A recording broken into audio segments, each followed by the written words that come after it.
The cowboy watches from the gallery as his 6-year-old niece speaks for generations of silenced women. Her words carry more weight than any gun ever could. "Your Honor," the defense attorney interrupts, "this child has been coached." "No, sir," Lucy says clearly. "Mama taught me. Grandmama taught Mama. We remember everything." The documents spread across the prosecutor's table tell their story in faded ink and forged signatures. 20 years of corruption laid bare. The well gave up 7 bodies, each one a family that asked too many questions. Brennan sits in chains, his empire reduced to empty threats and desperate denials. The defendant is found guilty on all counts, Judge Turner announces. Murder in the first degree, conspiracy, theft of federal lands. The courtroom erupts. 20 years of fear evaporate like morning mist. Winter passes slowly and healing at the farmhouse. The cowboy teaches Elijah to fix the roof, to read the sky for weather. He helps Lucy plant seeds in rich earth that no longer holds secrets. "Will you stay forever, Uncle Jacob?" Elijah asks one evening. Family isn't about staying in one place. It's about carrying each other forward. Spring arrives with wildflowers blooming around the old oak. The well runs clear and cold, reflecting nothing but sky. Lucy plays by the water without fear, her laughter echoing off the ancient stones. The cowboy saddles his horse as dawn breaks clean and honest. "You'll be all right?" "We're clear waters," Elijah says with pride. "We'll be more than all right." The cowboy rides toward the sunrise, leaving behind a legacy restored. The name Clearwater will be spoken with respect again, carried by children who know their worth. Behind him, flowers bloom where bodies once lay buried. "Mama died this morning," the little boy cried.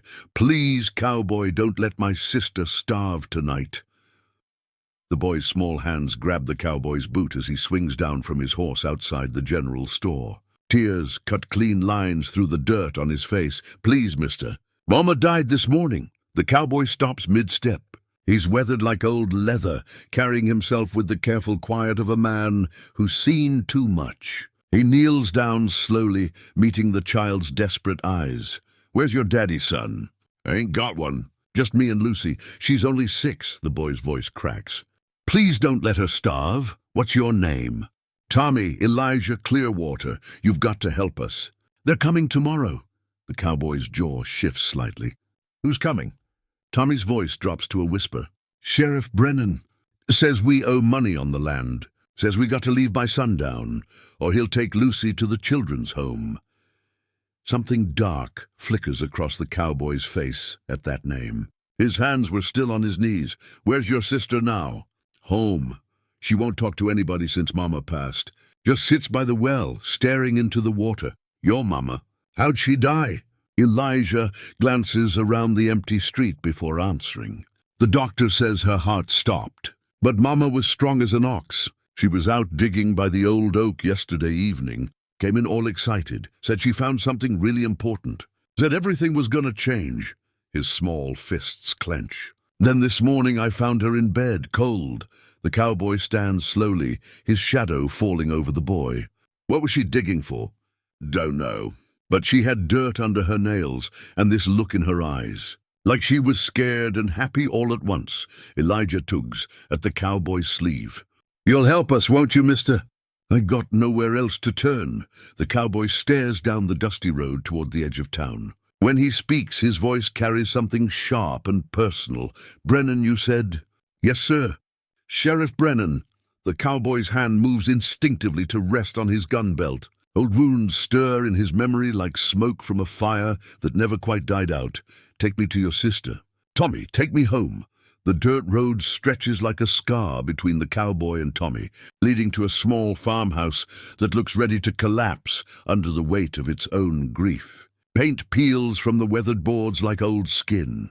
"There she is," Elijah whispers. Lucy sits perfectly still beside the stone well, clutching a rag doll with missing eyes. She stares into the dark water below, as if waiting for something to surface. The cowboy notices how small she looks against the ancient stones. "Lucy?" Elijah calls softly. "Lucy, this man's gonna help us." The girl doesn't move, doesn't blink. "She ain't talked since she found Mama," Elijah explains. Won't eat either. Just sits there. The cowboy approaches slowly, like he's dealing with a spooked horse. His boots crunch on dry grass. Near the massive oak tree, fresh earth sits in dark piles. Someone was digging recently. Your mama dig all this up? Yes, sir. Worked at it for hours yesterday. Kept muttering about truth and time. Inside the house, the cupboards hang open and are empty. An eviction notice sits on the kitchen table like a death sentence. The cowboy reads the official seal. Brennan signed this himself. He comes by every week. Always looking at Lucy funny. Makes my skin crawl.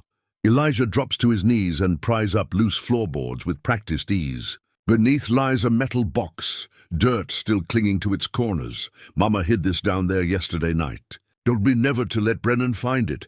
The cowboy lifts the box with steady hands. Inside, old documents spread yellow with age. A sheriff's badge catches the dim light. But the number doesn't match Brennan's. At the bottom, a faded photograph shows a woman with Lucy's exact face and Tommy's stubborn chin. Jesus, the cowboy breathes. That's Grandmama. Mama said she died when we were babies. The cowboy's hands start to shake as he studies the photograph. The woman stands beside a man in a sheriff's uniform. The same face he sees in his shaving mirror every morning. His brother's face. What's wrong, mister?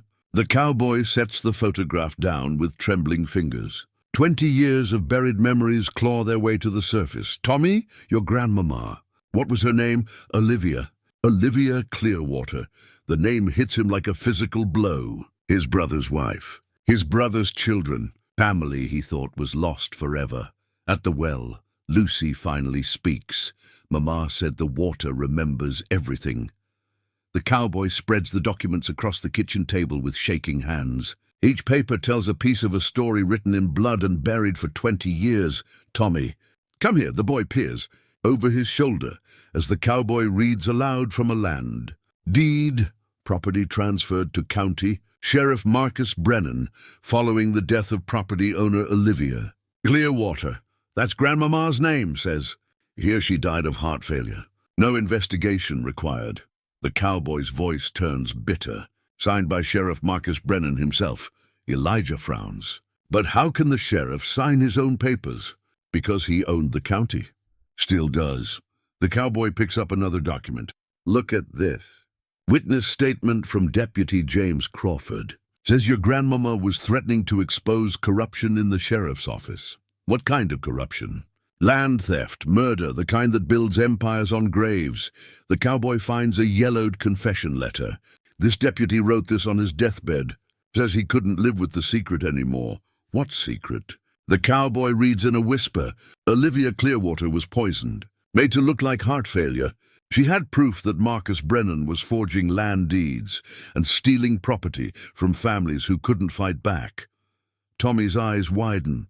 They killed Grandmama? And anyone else who threatened them? The cowboy shuffles through more papers. Your mama's name is here too. Says she was asking questions last month, meeting with the newspaper editor. Mama was brave. She was carrying on your grandmama's fight. The Clearwater women don't back down easy. The cowboy stares at the photograph again. Olivia was my sister, Tommy, my baby sister. That makes us family? Blood family. The only kind that matters. Outside, Lucy's small voice drifts through the open window. Mama said the well remembers everything. The cowboy freezes. He walks to the window and sees Lucy still sitting by the stone well, staring into its depths. What did your mama mean about the well? Lucy looks up with eyes older than her 6 years. She said people who disappear don't really disappear. They just go down deep where the water is dark. The cowboy's blood turns cold. He understands now. The well isn't just water. It's a grave. 20 years of bodies, weighted down and forgotten.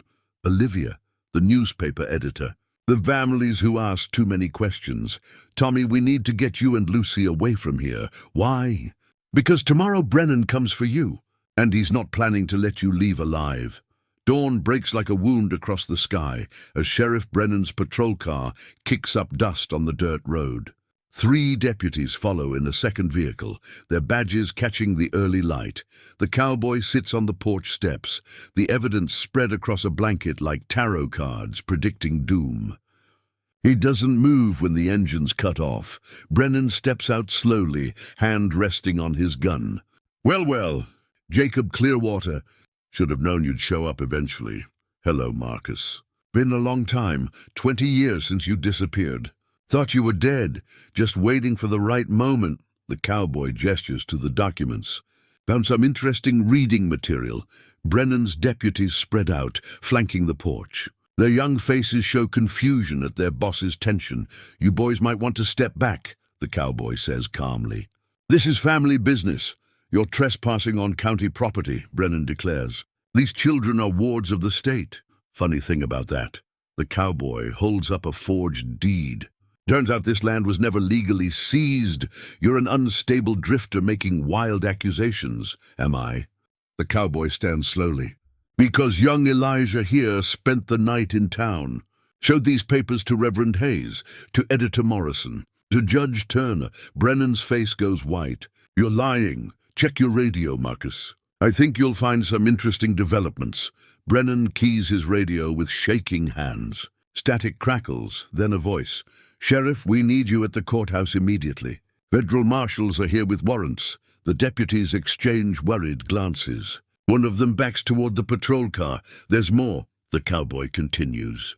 They're draining the well as we speak. Amazing what 20 years of water can preserve. Bones, badges, evidence. Brennan draws his gun in one desperate motion. Should have stayed gone, Jacob.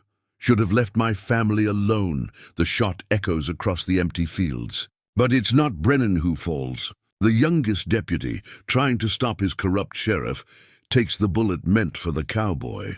Brennan stares in horror at what he's done. His empire of fear crumbles as sirens wail in the distance, growing closer. It's over, Marcus. Brennan's hand shakes as he raises the gun one final time. Not at the cowboy. At himself. The courthouse fills with faces the cowboy hasn't seen in 20 years. Farmers, shopkeepers, widows who buried their questions with their husbands. They come to witness justice or its failure. Lucy sits small in the witness chair, her voice barely a whisper at first. Can you tell us about your mama? The prosecutor asks gently. She was brave. Lucy's voice grows stronger.